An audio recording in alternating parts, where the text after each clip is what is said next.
Fino payments bank, वैसे आपने नाम सुना होगा, फिर भी आपको परिचय दे दूं। 2007 से फिनो फिनटेक फाउंडेशन की शुरुआत हुई थी। उसके बाद कंपनी जो है ये जनरली डिजिटल पेमेंट से जुड़े फाइनेंशियल प्रोडक्ट्स और सर्विसेज देने का कारोबार करती है। और 2017 में आरबीआई ने फिनो पेमेंट्स को एक पेमेंट बैंक खोलने का लाइसेंस दिया था और वहां से कंपनी जबरदस्त ग्रोथ करती हुई नजर आ रही है। आइए पहले आईपीओ की जानकारी आपको दे दूं। कल आईपीओ खुलने वाला है इस कंपनी का और 2 नवंबर तक खुला रहेगा। प्राइस बैंड है 560 से 577 रुपए। लोट साइज 25 शेयरों की है। फ्रेश इश्यू आ रहा है 300 करोड़ का और ऑफर फॉर सेल यानी कि जो ऑलरेडी शेयर होल्डर हैं जो इस आईपीओ में अपने शेयर बेचे हैं वो है 900 करोड़ का। तो टोटल मिलाकर साइज होगी 1200 करोड़ की इस इश्यू की। आइए स्वागत करते हैं फिनो पेमेंट्स बैंक के एमडी भी हैं, सीईओ साहब भी हैं और साथ ही वो फाउंडर भी हैं ऋषि गुप्ता साहब, जो कि दिल्ली यूनिवर्सिटी से ग्रेजुएशन कर चुके हैं, सीए भी है, आईसीडब्ल्यू भी हैं, international finance corporation, ICICI bank, Maruti, ऐसी कई दिग्गज कंपनियों के साथ आपका लंबा कामकाज का अनुभव है। गुप्ता साहब स्वागत है। सीए, आईसीडब्ल्यू करने के बाद, इतने सब जगह जॉब्स करने के बाद ये बैंक खोलने का आइडिया कहां से आ गया सर? सीजे 2006 की बात है जब आईसीआईसीआई बैंक सोच रहा था कि किस तरह से जो रीच है बैंकिंग की, जो लिमिटेड है बड़ी शहरों के अंदर, जी उसको कैसे पूरे देश में लेकर जाया जाए। उस दौरान ये हमारा जो है काम शुरू हुआ था और 15 साल से हम ये काम कर रहे हैं। हमारा ऑब्जेक्टिव है कि जो पूरे भारत देश के अंदर जो बैंकिंग की सुविधा है, जो फाइनेंशियल सर्विसेज की सुविधा है, वो सब जगह सबको एक तरह से मिले। और अभी डिजिटल की वजह से, टेक्नोलॉजी की वजह से, और जो हमने एक इकोसिस्टम क्रिएट करा है टच पॉइंट्स का, मर्चेंट के टच पॉइंट्स का, उसकी वजह से हम पूरे भारतवर्ष में नियरली 90% ऑफ द डिस्ट्रिक्ट्स में हम अवेलेबल हैं लोगों को बेहतरीन बैंकिंग सर्विसेज प्रदान करने के लिए। अच्छा गुप्ता साहब, पहले ये समझाएं बेसिकली फिनो पेमेंट्स बैंक काम क्या करता है और कैसे आपकी कमाई होती है, आपका बिजनेस मॉडल बताइए। हमारा जो बिजनेस मॉडल है उसमें हम लोग क्या करते हैं, जो हमारे जो मिडिल ऑफ द पिरामिड के लोग हैं, रफली 50-60% ऑफ द पॉपुलेशन, जिसको 550 से 60 करोड़ लोग हैं, जो जिनको पूरी अच्छी तरह से बैंकिंग की सुविधाएं नहीं मिलती, हम लोगों ने क्या करा है, हमने पूरे भारतवर्ष के अंदर मर्चेंट नेटवर्क क्रिएट करा है। जो आपके एक नेबरहुड जो मॉम एंड पॉप शॉप होती है, चाहे मिठाई की दुकान है, चाहे केमिस्ट की दुकान है, चाहे ग्रोसरी की दुकान है, उसको एक बैंकिंग एजेंट में कन्वर्ट कर देते हैं। तो जैसे आप गए अपना कुछ लेने के लिए ग्रोसरी की शॉप से, तो वहां पे आपने साथ को साथ अपना कैश का विड्रॉल कर दिया, आपने अपने बैंक में पैसे जमा कर दिए, आपने किसी को पैसे भेजने हैं वो पैसे भेज दिए।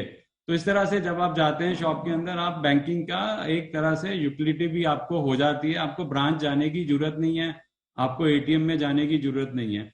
जो भी एक ट्रांजैक्शन होती है, चाहे वो पैसे भेजने की होती है या बिल पेमेंट्स की होती है, उसके अंदर चाहे वो इंश्योरेंस की होती है, उसमें से एक पोर्शन जो हम पैसे लेते हैं कस्टमर से, चाहे दूसरे बैंकों से, उसका एक पोर्शन जो है हम मर्चेंट को दे देते हैं। वो मर्चेंट की आमदनी बन जाती है। उस आमदनी से मर्चेंट का बढ़ोतरी होती है, उसकी दुकान में ज्यादा लोग आते हैं, क्योंकि लोग बैंकिंग ट्रांजैक्शन जब करने आते हैं तो साथ में साथ कुछ खरीद भी लेते हैं। तो ये जो इकोसिस्टम है पूरे भारत के अंदर, जिसको हम गली गली फिनो कहते हैं, जिसमें हम इतने सारे लाखों करोड़ों लोगों को जोड़ रहे हैं कि आप अपने लोकल जो आपका दुकानदार है वहां पे जाके बैंकिंग कीजिए और बैंकिंग की सुविधा का लाभ उठाइए। अब आपको दूर दराज टाइम अपना लगाने की जरूरत नहीं है। आप कहीं पे बैठे अपने घर के आसपास बैठ के ट्रांजैक्शन कर सकते हैं। तो हम जो भी ट्रांजैक्शन करते हैं वो उसमें कस्टमर है या क्लाइंट है या बैंक है, उससे कुछ हमें आमदनी मिलती है। उस आमदनी का कुछ पोर्शन हम मर्चेंट से शेयर कर लेते हैं। तो मर्चेंट की भी कमाई होती है, फिनो की भी कमाई होती है, और इस तरह से हम कस्टमर्स को एक बहुत बेहतरीन तरह की सर्विस प्रदान कर सकते हैं पूरे भारतवर्ष के अंदर। तो बेसिकली आप लोन देने लेने वाला काम नहीं करते हैं, बैंकिंग वाला, कोर बैंकिंग वाला, लेकिन बाकी सर्विसेज वाला सारा काम करते हैं। तो आपके वो एनपीए वाली समस्या भी नहीं है, राइट? नहीं, हम क्रेडिट अपनी बुक्स में नहीं देते हैं। जी हमारा 97% जो इनकम है वो ट्रांजैक्शन फीस से आती है। हमारे बिजनेस में कोई भी क्रेडिट रिस्क नहीं है, क्योंकि हम क्रेडिट नहीं देते। हम किसी एनबीएफसी या बैंक के साथ टाई अप करके क्रेडिट देते हैं, बट वो उसका जो रिस्क है वो हमारी बुक्स पे नहीं आता, वो उनकी बुक्स पे रहता है। तो आपकी बात सही है, हमारे पे कोई क्रेडिट रिस्क नहीं होता। ओके अच्छा सर, लेकिन ऐसे तो बहुत सारे पेमेंट्स बैंक है, बहुत सारे यूपीआई हैं जो सब ट्रांजेक्शन करें, तो कंपटीशन तो बहुत होगा। तो फिर एक तो कंपटीशन ज्यादा है, उसको कैसे हैंडल करेंगे? फिर फिनो में ऐसी क्या खास बात है? सो कंपटीशन, जैसे मैंने बताया, बहुत सारे भारतवासी है जिनको एक अच्छी बैंकिंग सुविधा चाहिए, तो अपॉर्चुनिटी बहुत बड़ी है इसके अंदर। दूसरी बात यह है कि फिनो ने 15 साल से ये काम कर रही है, तो 15 साल का जो एक्सपीरियंस है हमारा कि किस तरह की टेक्नोलॉजी चलेगी, किस तरह का प्रोडक्ट कस्टमर को चाहिए, कस्टमर की क्या रिक्वायरमेंट है, कस्टमर को किस तरह से हम बेटर सर्विस दे सकते हैं, तो ये जो हमारी 15 साल का जो एक्सपीरियंस है ये हमें एक तरह से एडवांटेज देता है कंपेयर टू एवरीबडी एल्स। उसके अलावा हमने जो मॉडल बनाया है, इस मॉडल के अंदर हम लोग हाई फिक्स कॉस्ट मॉडल नहीं है, ये एसेट लाइट मॉडल है, जिसके अंदर हम लोग कोई बड़ी ब्रांचेस और इस तरह का बड़ा एटीएम का इंफ्रास्ट्रक्चर नहीं सेटअप कर रहे।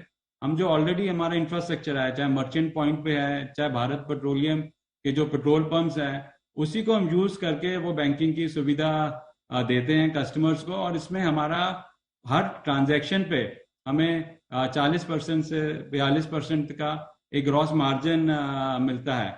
तो हमारी जो एक्सपीरियंस है, हमारा जिस तरह से जो मॉडल हम लोगों ने बनाए हैं, उसकी वजह से हमें वो एडवांटेज मिलती है। उसके बावजूद हम देखेंगे कि जो हमारी ग्रोथ हुई है पिछले 2 सालों में, 71% हमारी वैल्यू में ग्रोथ हुई है।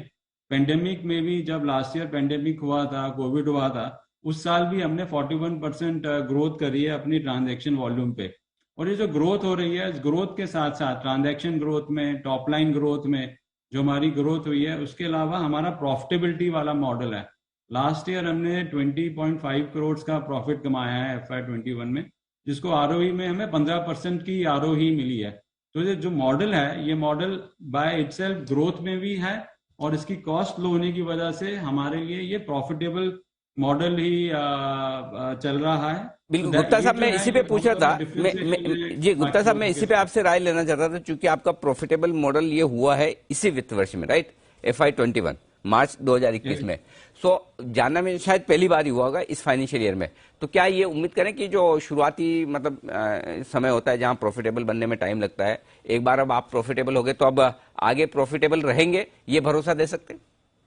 हाँ जी, हाँ जी, बिल्कुल। हमारा जो हम पहली बार ही प्रॉफिटेबल हुए थे जनवरी टू मार्च 2020 के अंदर, वो हमारा पहला क्वार्टर था। उसके बाद कोविड हुआ, कोविड में भी हम लोगों ने प्रॉफिट कमाया। कोविड जो है एक बहुत ही बड़ा एक अकस्मात, एक बहुत बड़ा इवेंट था। उस इवेंट के होते हुए भी हम लोगों ने प्रॉफिट कमाया। कोविड 2 जो फिर से इस साल हुआ, उस साल भी हमने प्रॉफिट कमाया। इस साल जो हमारा ईयर ऑन ईयर अगर हम ग्रोथ देखते हैं अप्रैल टू जून क्वार्टर में पिछले साल से, तो 50% हमारी ट्रांजैक्शन में ग्रोथ हुई है लास्ट ईयर और इस साल में पहले क्वार्टर के अंदर। हमारा जो टॉप लाइन ग्रोथ है वो 36% की ग्रोथ है इस साल पहले क्वार्टर में कंपेयर टू लास्ट ईयर। इस तरह से आप देखेंगे जो हमारा जो बिजनेस है वो इतना सस्टेनेबल बिजनेस है, क्योंकि क्या हो गया है, अभी लोगों को दूर जाने में, बैंकिंग के टाइमिंग में जाने में बहुत प्रॉब्लम होती है। तो उनको लगता है कि अगर हम अपने घर पे, अपने घर के पास बैठ के ही अपनी जो बैंकिंग की सुविधा है जो उसका लाभ उठा लें, तो उससे बढ़िया बात क्या हो सकती है।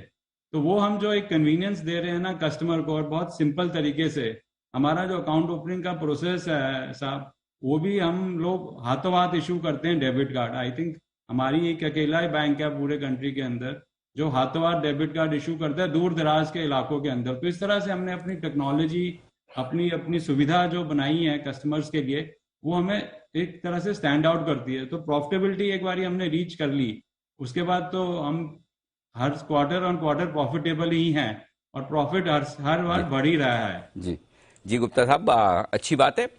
बैंक आपका प्रॉफिटेबल हो चुका है, लगातार 5 तिमाहियों से मुनाफा बना भी रहा है। उम्मीद करते हैं आपके आईपीओ को अच्छा रेस्पॉन्स मिले। बहुत बहुत शुभकामनाएं हमारी तरफ से, और जी बिजनेस के लिए समय देने के लिए आपका बहुत बहुत धन्यवाद सर।